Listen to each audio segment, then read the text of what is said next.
Pemirsa, Lebaran tinggal 2 pekan lagi. Warga pun berburu baju lebaran. Lalu seperti apa baju lebaran yang paling banyak diminati? Berikut liputan Hadisti Arifat dari Pasar Tanah Abang, Jakarta. Nah, saya saat ini berada di salah satu blok A ya, tepatnya di lantai LG. Melihat sudah ramai sekali, sudah padat sekali ini pedagang yang menjajakan baju lebaran. Kemudian juga pembeli yang sudah mulai berburu, melakukan tawar-menawar untuk memenuhi kebutuhan lebaran mereka. 2 minggu menjelang Lebaran, masyarakat mulai berbelanja memenuhi kebutuhan untuk Idul Fitri nanti. Pasar Tanah Abang menjadi salah satu tujuan utama dengan berbagai jenis pilihan baju muslim. Salah satu yang paling diminati adalah gamis wanita jenis katun bordir bolong dengan kisaran harga Rp200.000. Sementara untuk pria adalah baju koko jenis kurta dengan kisaran harga Rp180.000. Kalau untuk tahun ini dia ada di katun bordir bolong. Kalau yang untuk banyak peminatnya ya. Kalau untuk katun bordir bolong sama ceruti plisket itu kita main di harga 230. Untuk grosiran kita main di harga 200. Selain untuk diri sendiri, pembeli juga bisa berbelanja secara grosir untuk dijual kembali. Mereka memilih berbelanja di Pasar Tanah Abang ini lantaran dinilai lengkap dan beragam, serta harga yang ditawarkan pun cukup terjangkau. Model terbaru. Iya. Iya, baju muslim gamis. Ya agak lebih murah, banyak pilihan. Dari Jakarta, tim Liputan iNews melaporkan. Pemirsa, bulan suci Ramadan menjadi momentum bagi Partai Perindo untuk berbagi bersama untuk mereka yang membutuhkan. Partai Perindo menggelar buka puasa bersama sekaligus santunan kepada anak yatim piatu di kantor DPW Partai Perindo Jalan Cipaganti, Bandung, Jawa Barat.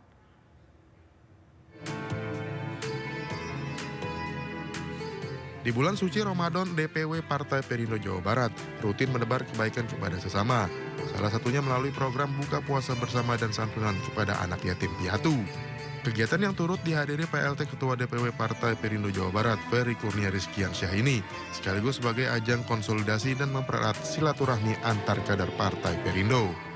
Kita juga melakukan konsolidasi dan koordinasi dengan teman-teman DPW dan juga teman-teman DPD yang ada di sekitar Bandung Raya seperti itu. Jadi ini yang memang kita akan upayakan kumpul dengan teman-teman yang ada di Jawa Barat ini dan sekaligus kita buka puasa bersama dan memberikan santunan kepada anak-anak yatim. Berbagai kegiatan positif dari Partai Perindo ini diharapkan dapat bermanfaat bagi rakyat kecil dan Partai Perindo semakin mendapat tempat di hati masyarakat Indonesia. Dari Bandung, Jawa Barat, Billy Maulana Finkran, iNews melaporkan.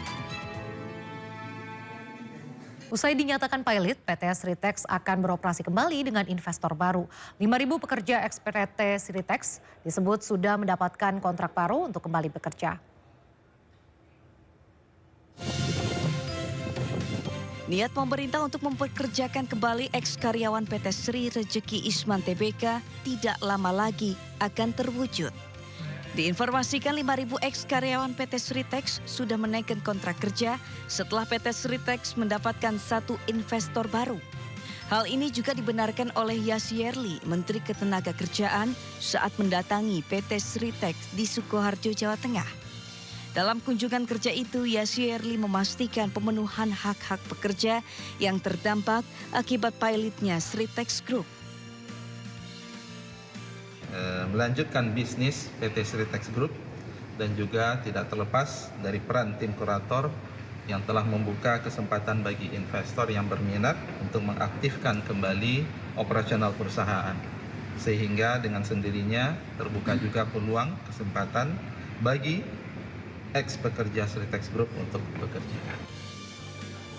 Sementara itu, Kepala Dinas Perindustrian dan Tenaga Kerja Kabupaten Sukoharjo, Sumarno menyampaikan akan ada ribuan eks-pekerja PT Sritex yang berpotensi kembali dipekerjakan. Kemarin laporan dari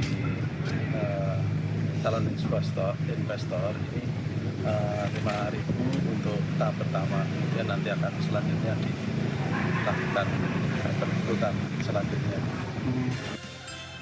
Meski sudah diketahui kesepakatan bekerja, namun belum diketahui kapan eks-karyawan PT Sritex akan mulai bekerja kembali.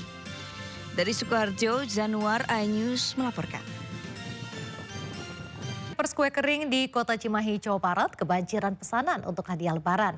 Kue dibuat spesial dengan tema cemilan sehat berbahan gandum yang dipadu kacang walnut. Dan berikut liputannya.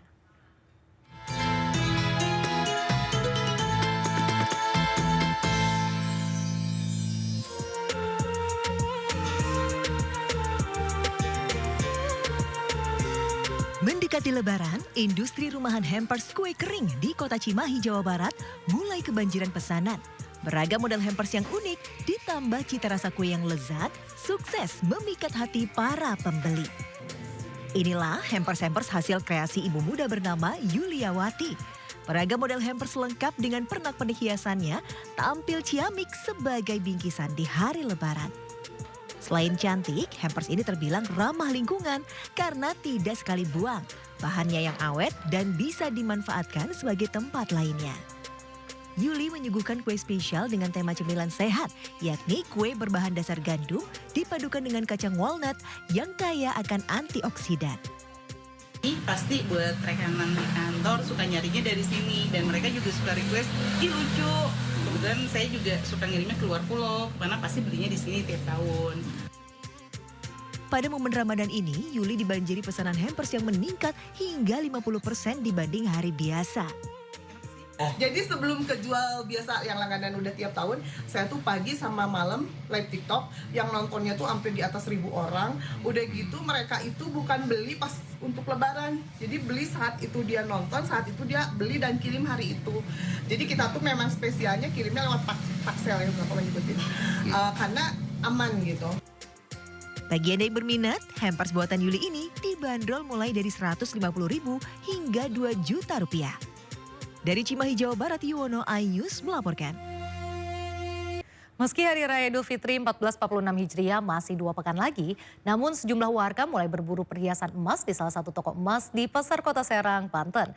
Warga mengaku membeli emas perhiasan selain untuk investasi, juga untuk dipakai di hari Lebaran. Jelang Lebaran, fenomena toko emas dibanjiri pembeli selalu terjadi. Salah satunya juga terjadi di toko emas yang berada di Pasar Rau, Kota Serang, Banten. Ya, karena tradisi menjaga gengsi saat Idul Fitri belum berubah di sebagian masyarakat. Dan emas menjadi salah satu perhiasan yang seolah wajib dikenakan saat Lebaran. Selain menunjang penampilan, logam mulia juga memperlihatkan tingkat kesuksesan pemakainya. Saat dikonfirmasi, sejumlah pembeli mengaku sengaja membeli emas untuk digunakan saat Lebaran nanti sekaligus sebagai investasi. Beli baru. Beli apa itu?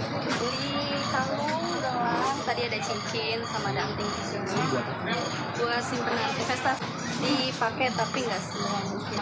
Kalau harga emas itu nggak stabil ya, jadi dia akan naik terus. Jadi buat investasi cocok sih. Beli emas sedikit ini. Jual apa beli? Jual separuh langsung beli lagi. Buat persiapan apa itu?